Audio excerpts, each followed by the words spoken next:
So hi guys, this is Alea Jen and welcome back to my YouTube channel. So for today's video, share ko lang kung paano nga ba nakaganti or nadisiplina ng amo kong babae yung alaga kong bata. Kasi nga, pag nasa labas kami is parati siyang parating pinapahiya ng bata yung amo kong babae, sinisigawan, and hindi mo pwedeng awatin kasi mas lalo siyang mag-freak out, mas lalo siyang magwawala, mas lalo siyang lahat, sisigaw, iiyak, yung talagang masasaktan yung tenga mo.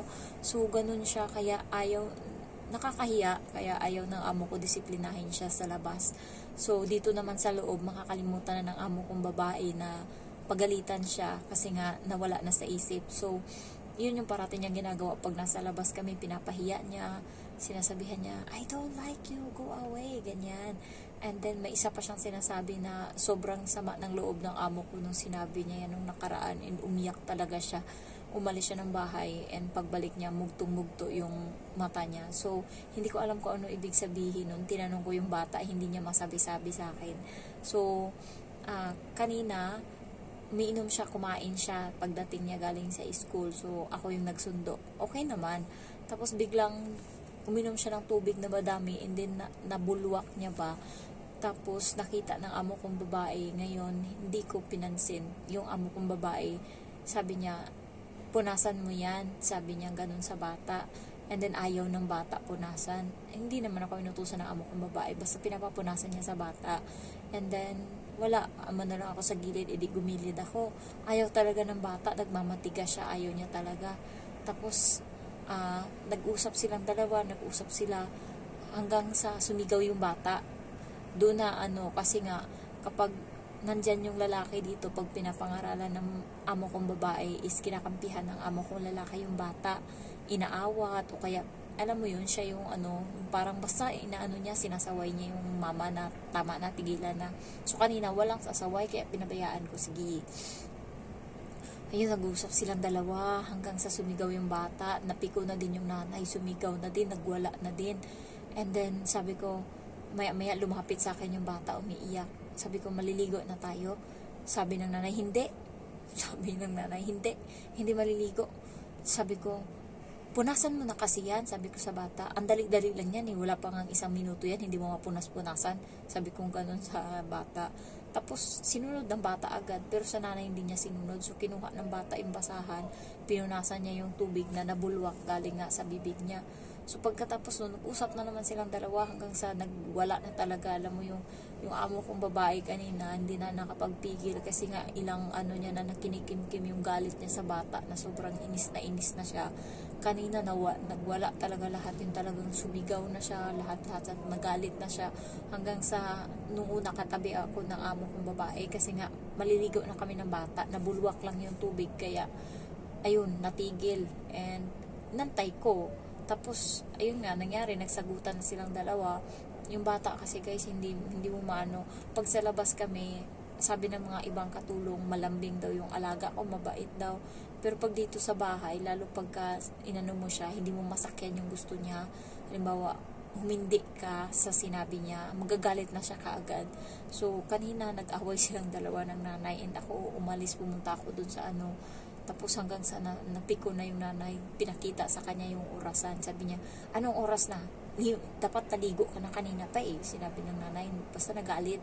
And then umiiyak yung bata. Sabi ng bata, 5 minutes lang ako maliligo. Sabi niya ganun sa akin, 5 minutes lang ako maliligo, Jen, kailangan bilisan. Sabi niya ganun. And then yung nanay talagang galit na. So pumunta kami ng shower and gusto ng bata magpa-baby pa ba, yung hindi siya maliligo na yung buhok ganon, gusto niya hawakan siya dito and ito, nandito yung shower, ganunin mo, makakapagod yun. And buti na lang kamo, binasa niya yung damit niya, kaya kapag pinagalitan siya guys, mas siya, mas pinapahirapan niya yung mga tao nasa paligid niya. Kapag pinagalitan siya or masama yung loob niya, damay-damay na lahat yung mga tao, lahat madadamay yan, lahat yan. Pinapahirapan niya ako kanina, sinasakyan ko lang siya hanggang sa parang naging okay na. Grabe yung amo kong lalaki. Wala pang 3 minuto tapos na siya maligo guys. Pumasok lang yan siya sa CR, naligo, nagsimula ako mag-vlog, and then Ngayon, anong petsa na? Wala pa, mag-aapat na minuto pa lang, and then tapos na siya maligo. Ganun siya. Ganun yan, kadali maligo. Tapos, naano ako dito sa amo kong lalaki. Kasi nga, kapag umaga, ang ingay niya, yung tulog pa kaming lahat, alas 5, tapos biglang, ano siya, nagbabagsak siya. Ganun siya, wala, mga tao dito, mga walang modo, walang pakialam kung may natutulog. Lagabog, kung lagabog talaga yung pinto, alam mo, binabagsak talaga. Ilang araw niya na yung ginagawa, simula nung linggo. Ginawa niya yung linggo, Lunes, Martes, ayan, tas ayun, Merkules, ginawa niya. And kanina nagalit yung amo kong babae kasi nga, nagising siya ng alas 5, nauna pa sa akin. Anong ginawa niya? Nag-CR siya dyan sa CR ko. Tapos, wala. Nagsigilan siya ng lagabog ng pinto ba. Tapos, yung amo kong babae, nagising. Kahit yung bata nga, nagising din. Tapos, edi, lumabas siya. Umupo siya dyan sa sofa. And then, pagka pumasok na naman siya sa loob ng kwarto, matulog siya siguro uli. Ano pa lang yun alas 5. So, bumalik siya doon sa kwarto. And then, ayun nilagabog niya na naman uli. So, nagalit na yung amo kong babae. Nung bago ako dito, ganun din yung nangyari. Kasi nga dati meron pa siyang laruan, computer. So, gigisingin siya ng umaga pa lang, alas 5, alas 6. Kasi nga addict to sa laro. So, gigisingin siya. Tapos, hindi niya sarado ng matino yung pinto ba na hindi makakabulabog ng ibang tao. Alam mo yung bagsak talaga na nagdadabog. Ganun yung bagsak na simulat sa pool talaga. So, nagalit yung amo kong babae. Tinawag siya noong time na yun. Bago pa lang ako dito, wala pa akong isang buwan. Tinawag siya ng amo kong babae. Tapos pinapasok siya dun sa kwarto. And doon sila nagrumble, dalawa. Sinigawan siya ng amo kong babae na sinabi nga na ang ingay-ingay niya, nag-isturbo siya. Tulog kasi, pagod yung amo kong babae. Kasi nga, wala silang katulong, ilang buwan. Tapos, ngayon na siya nakakabawi ng pahinga. Tapos, ganyan yung ginagawa. Kaya nung nasira yung namin, yung wifi, hindi na pinagawa ng amo kong babae para hindi na siya makakapaglaro. So ngayon hindi na yan naglalaro. Wala na siya, hindi na siya nakakapaglaro ngayon. Dati atik yan.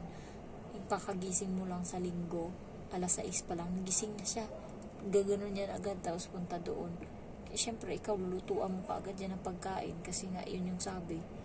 Kaya nakakapagod. Pero kanina, natuwa ako kasi nakaganti ako dun sa bata. Umiyak siya ng imiyak. Nagsimula siyang umiyak alas 5, natapos siguro alas 7. Kasi nga, dinadamdam niya yung sinabi ng amo kong babae. And then, dinagdagan ko pa. Sabi ko, yung ugali mo, walang magmamahal sa'yo kapag ganyan. Tapos yung amo kong babae, nakikinig lang. And then, yung amo kong babae, nagbabasa. Tapos, pumasok doon yung, nagbabasa sila ng parang Bible natin. And then, bawal sila isturbuhin kapag ganun. Kasi nga, bago yan siya magbasa, maghugas muna siya ng kamay. Kunin niya yung parang Bible nila. And then, pagkatapos, maghugas ulit ng kamay. So, kanina, inisturbo siya ng bata. Pinasok siya ng bata. Kasi galit nga sa kanya yung bata. Tapos, pinatayan siya ng ilaw sa loob na nagbabasa siya. Hindi ko alam. Nagulat ako, lumabas yung amo kong babae, nakaganon na yung mukha. Aba malay ko. Tapos nakita ko niya lahat ng ilaw. So pinatayan pala siya ng bata. Ayun lang, parang yung bata siguro guys, kung sa Pinas to, matagal na to nabitay, baka namatay na siguro to. Kasi hindi tayo nagtotolerate ng gantong ugali. Dito nakakaya nila, pero sa atin nabalibag na to. Pag anak ko lang to, ilang pasa na naabot nito sa akin. So, pasalamat lang talaga siya. Napunta siya dito sa mga magulang na kayang tiisin yung ugali niya. Pero, nakakapiko na din. Sinasakyan ko lang talaga siya. Kaya, ayun, gawin nyo para mapalapit kayo sa bata. Sakyan nyo kahit minsan nakakainis na. Ayun lang guys, grabe yung antok ko. And then yung amo ko is nakikinig lang dyan sa labas. Nakakailang magsalita. So, thank you for watching and I love you all. Bye-bye.